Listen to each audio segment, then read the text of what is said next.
Antarctica. Frigid, barren, seemingly endless. On December the 3rd, 1961, a 63-year-old woman by the name of Andrea Barnes set off single-handedly across this barrier of ice. On December the 18th, the weather turned against her. A week later, on Christmas Day, radio contact was lost. Miss Barnes was never seen again. This was to be the final leg in a journey that had started for her nearly half a century before. A journey ending in apparent failure. She had not succeeded in proving to the world that the Earth is flat.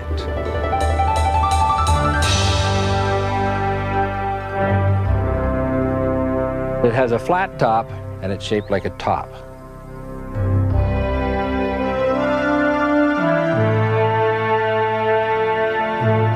There's a certain amount of depth here because there must be a vertical axis on which it rotates, and the stability of the mass would indicate that there must be some depth, or wobble could very easily occur, and we know that there is none. It's a commonly held misconception that the Earth is a spherical object that revolves around the Sun. But the fact is, of course, that the Earth is a circular dish surrounded by a barrier of ice that explorers like Andrea Barnes have been attempting to penetrate for centuries. In 1585, amid a storm of controversy and under cover of darkness, an adventurer by the name of Afton Marcella stole out of London in hopes of being the first to reach the edge of the Earth. But he was unprepared for the extreme conditions. His crew was plagued by scurvy and frostbite. Food supplies ran low. Marcella was forced to turn back before setting foot on Antarctica. So ended the first recorded expedition. But the controversy goes back much further than that. Since long before the dawn of recorded history, we've been trying to understand the world around us. And we've constantly turned to the sky for answers. By unlocking the keys to the stars, the sun, and the moon, it was reasoned, we would learn more about the Earth. So we've remained ever vigilant, turning both our persistence and our technology to the task at hand. But the conclusions have not always been particularly well thought out. 2,000 years ago, an Egyptian scholar by the name of Eratosthenes performed an experiment that he claimed proved the Earth to be a sphere. However, there are serious doubts about the accuracy of his data and his scientific procedures. Dr. Leo Ferrari explains.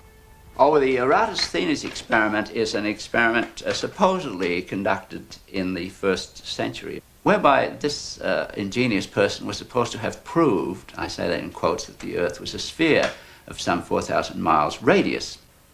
Eratosthenes one day noticed that the sun was directly overhead in Syene, whereas he noticed that on the same day, at the same time, the sun made an angle of 7.2 degrees to the vertical at Alexandria, which was some 530 miles away.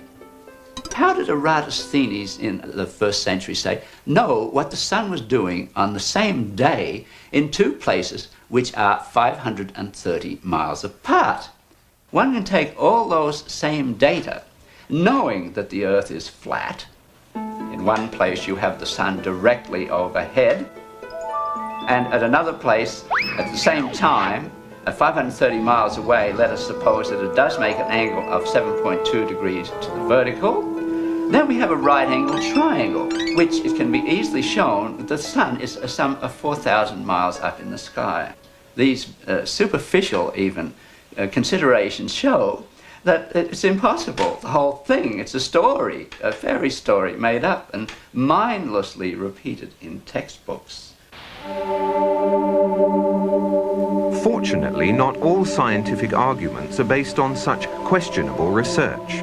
The Greek astronomer Ptolemy determined to everyone's satisfaction that the Earth is flat, circular, and the central body in the universe. His theory went unchallenged for 1,200 years. Not surprising, really. One need only look around. However, the notion that it was some other shape gained some acceptance during the Renaissance. These were impoverished times. Most writers, artists, and scientists could not support themselves through their work. They depended on the patronage of the upper class. Consequently, creative and original thinking men let their imaginations run rampant in order to attract support. The fact that Leonardo da Vinci designed a flying machine late in the 15th century confirms that the sky was the limit to which scientists would go to impress potential backers. And an examination of the shape of the Earth was a popular theme. In 1543, the Polish astronomer Copernicus suggested the bizarre notion that the Earth is a round ball that circles the Sun. But his book emphasized it was only a hypothesis. He further avoided controversy by withholding the book for 13 years, and then by dying on the day it was published.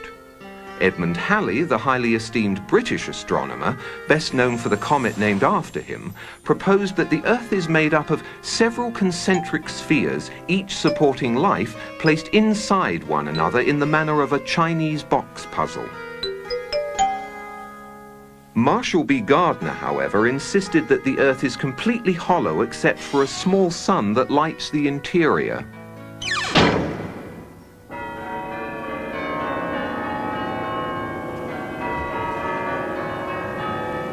The argument, for all practical purposes, came to an end when the Church of England was established by law during the 16th century. They rejected many laws of the ancient Catholic Church, and to appear forward-thinking, they embraced many radical scientific notions prevalent at the time, including Copernicus' round Earth theory. With this endorsement, the theory found its way into the schools, which were then largely controlled by the Church. It has remained there to this day, and many children have accepted it without question. Andrea Barnes was not one of those children. Born into an Ontario farming family in 1898, Andrea was a bright child who spent much of her time learning about the world around her. She was inquisitive and precocious, and much to her teacher's dismay, she fervently believed the global Earth concept was nonsensical and easily refuted. Many scientists agree with her and are amassing evidence to carry on her work. There's all kinds of proofs right around you that show that the Earth is flat. A very simple one to think of is that we use plumb bobs to build buildings. In other words, to get the wall of a building going straight down, you'll take a string with a heavy weight hanging from it, and you'll make the building follow that string. That plumb bob will point to the center of a round Earth. That means that if you imagine that this was the correct Earth, you can imagine a plumb bob held here would point in that direction, and a plumb bob held here would point in that direction. That means the buildings would be bigger on the top than at the bottom. It would also mean that boats would constantly be sailing downhill. And invariably, in any discussion about the shape of the Earth, the first argument used in support of its rotundity is that as ships sail out to sea, the tops of their masts are visible longer than the hull. The fact is, of course, that the light rays from the lower part of the ship are no longer reaching the shore. When we consider so eminent an authority as Einstein postulated and indeed proved, that light rays bend perceptibly in gravitational fields, it should not be surprising that the light rays from the lower parts of the ship do not succeed in reaching the shore, are incapable of entering the eye of an observer, and so the particular part of the ship from which those light rays come is not seen. But it was hundreds of years before Einstein's time when explorers like Sir Francis Drake and Ferdinand Magellan were pushing out the boundaries of the known world. And it wasn't easy. As they ventured further and further from established trade routes, the fear of coming to the edge of the world and falling off became a very real one. Sailors became increasingly apprehensive about joining such an expedition. So Copernicus' notion that the Earth was a ball you couldn't fall off of was readily embraced by businessmen. And when Magellan's crew claimed to have circumnavigated the globe in 1522, it was seen as a new piece in the scientific puzzle. But more importantly, it was seen as a strong psychological boost for free enterprise. It's also been seen as a huge publicity stunt. The sailor thinks that he's traveling around the Earth this way, when in effect he's traveling around the Earth this way. And he's creating a circle. He's moving in a continuous direction around. He goes through the various parts of the circle, and he comes back where he started from. Swung around this way. Does running round your neighborhood prove that the neighborhood is round? By the time Andrea was in her teens, her brother Andy had already decided to go into the transportation business, and many of her friends had turned to nursing as a vocation. But Andrea devoted her time to exploring the world around her and to questioning. She was vehemently opposed to the use of globes in schools and formed a group to protest what she referred to as a load of old codswallop. They demonstrated in a manner they felt symbolic. But Andrea soon realized the only way people would listen was if she made a trip to the edge and brought back proof. And so, on her 16th birthday, she set off across the snowy deserts of Antarctica with little more than a borrowed pair of skis. However, like Marcella some 300 years earlier, she was unprepared for the harsh conditions and was soon forced to turn back. She tried to raise money for a larger expedition, but her cause was overshadowed by the outbreak of World War I, and it became more important to worry about maintaining one's stake in the world than arguing over its shape.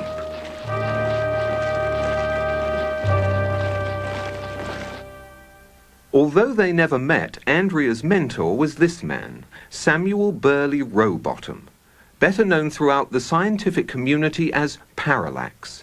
In 1881, he had published this book, Earth Not a Globe. Outlining dozens of experiments performed over many years, it quickly became the standard authority for anti-globularists. Perhaps the most significant experiments were those carried out on a canal known as the Old Bedford Level.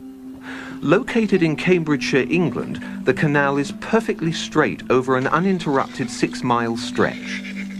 While there, Parallax conducted many experiments, all towards one conclusion, to prove that the surface of the water in the canal was indeed perfectly flat. In one experiment, a boat carrying a flag rowed from one bridge to another 6 miles away. An observer with a telescope placed 8 inches above the surface of the water found that the flag and the boat were distinctly visible throughout the entire distance. If the Earth is a sphere with a circumference of 25,000 miles, then over a distance of 6 miles, the second bridge should mathematically be 16 feet below the observer's eye line. But in spite of the mathematical evidence, any further attempts to restore belief in the flat Earth seem doomed by one of the supposed great moments in modern scientific achievement.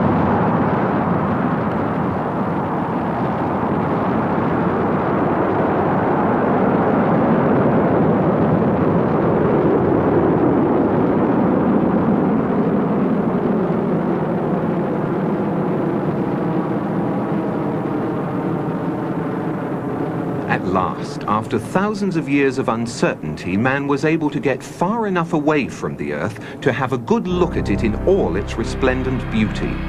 It did appear curved, and photographs were brought back for all to see. However, according to experts, these photographs are much less conclusive than one might think. Einstein told us that light actually is attracted by gravity. In other words, the path of light is not straight in a strong gravitational field. So, astronauts looking at the Earth see a curved Earth, but what they don't realize is that it's not the Earth that's curved, it's the light taking a curved path from the Earth because of the strong gravitational field of the Earth that makes the Earth look curved. So you're saying that those photographs from space that the Apollo mission brought back don't represent the Earth as it really is? Of course they represent the Earth as it really is, as seen by curved light.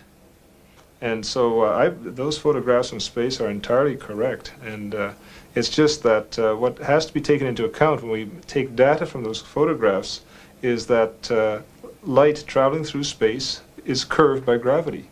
And so it'll make straight things appear curved. And you know, it'll also make curved things appear straight. So you have to be very careful when you use light to measure things in a very high gravitational field. They're going up, and the astronaut thinks he's leveling off this way, going around, when in effect he's leveling off this way, and he goes around in a circle, this, like so. The farther out he goes, the less he sees of the Earth. He makes a bigger circle, he can make as big a circle as he likes, and which is in effect exactly the same as if he was going around the world this way, and going out farther, he makes a larger orbit.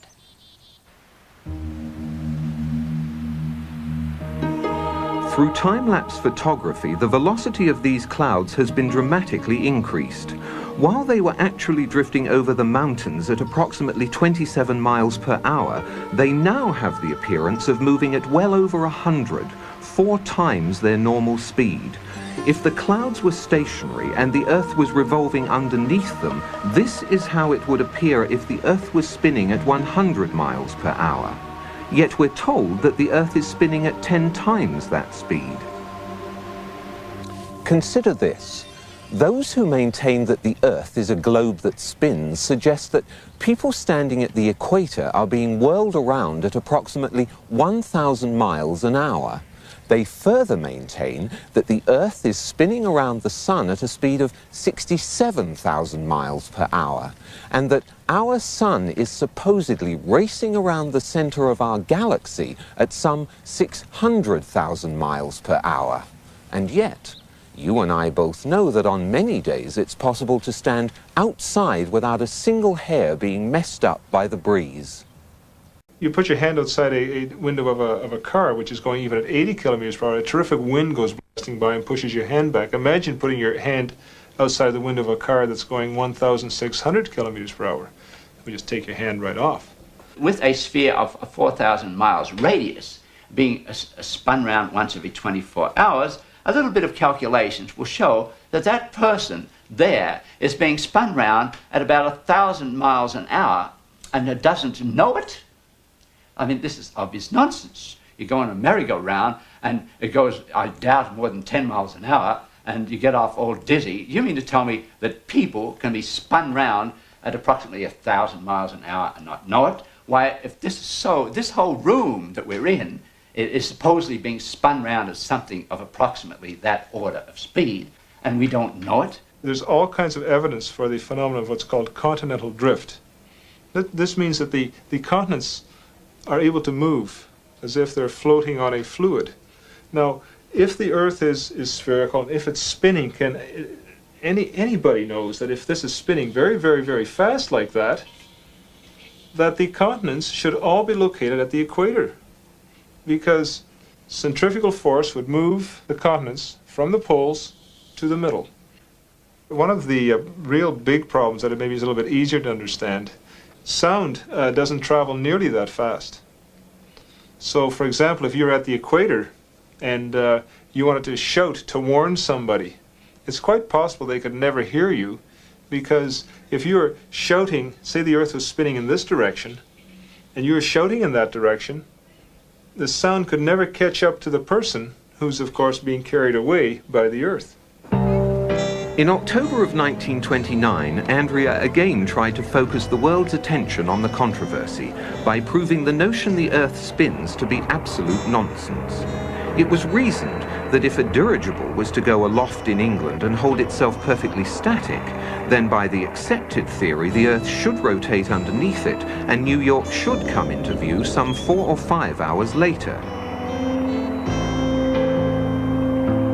In fact, England was never lost from view. The dirigible eventually ran low on fuel and had to land. Andrea insisted she had made her point. But New York wasn't paying attention that day. The stock market crash monopolized the headlines then and for some time to come. Andrea had again been upstaged. Instead of going, spinning around this way and going around, goes up and down. Now, when the Earth is up here, and this is the sun, no rays, dark. When the Earth is down here, daylight. When the Earth is here relative to the sun, and it's going up, sunset, into night. Reaches the top of its path, comes back down again, and sunrise.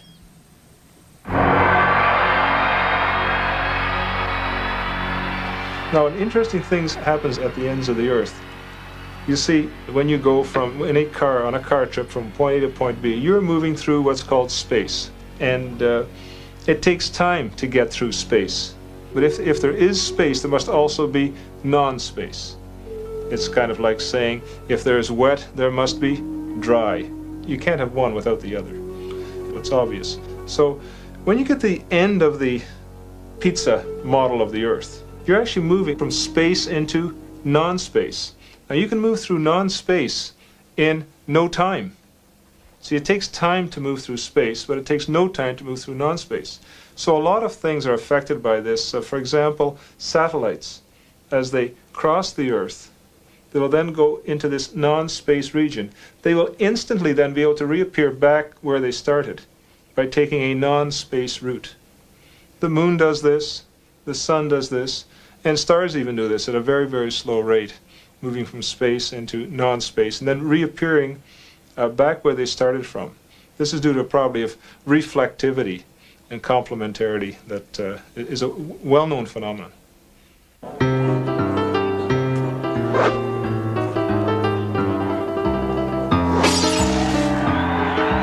By November of 1938, Andrea was prepared for her second attempt to reach the edge.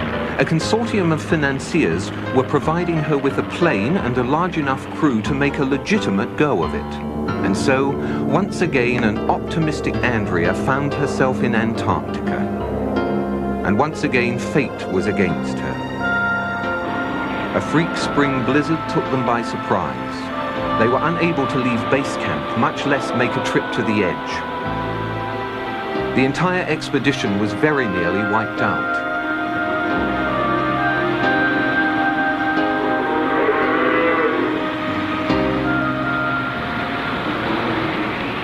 That was the last attempt Andrea made until 23 years later, when she set off alone by snowmobile in 1961. Until recently, that was the end of the story.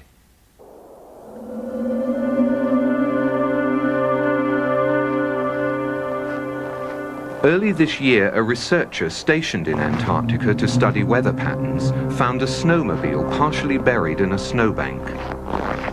It had run out of fuel and there were no signs of Andrea anywhere.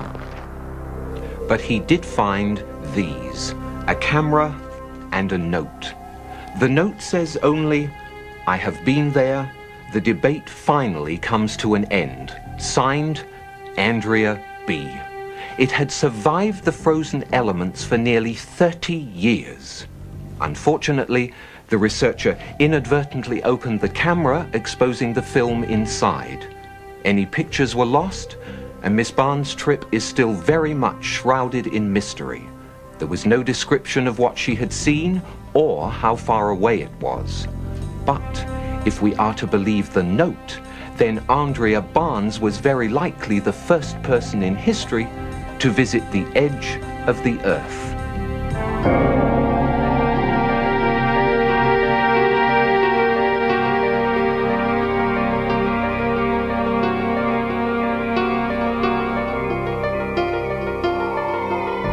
Now, what you don't know, you eliminate. And that's, in my opinion, is what the globular Earth theorists have done. They've just eliminated what they didn't know. The more honest approach is the flat Earth approach, where you say, well, we don't know what's at the ends, but the ends are there.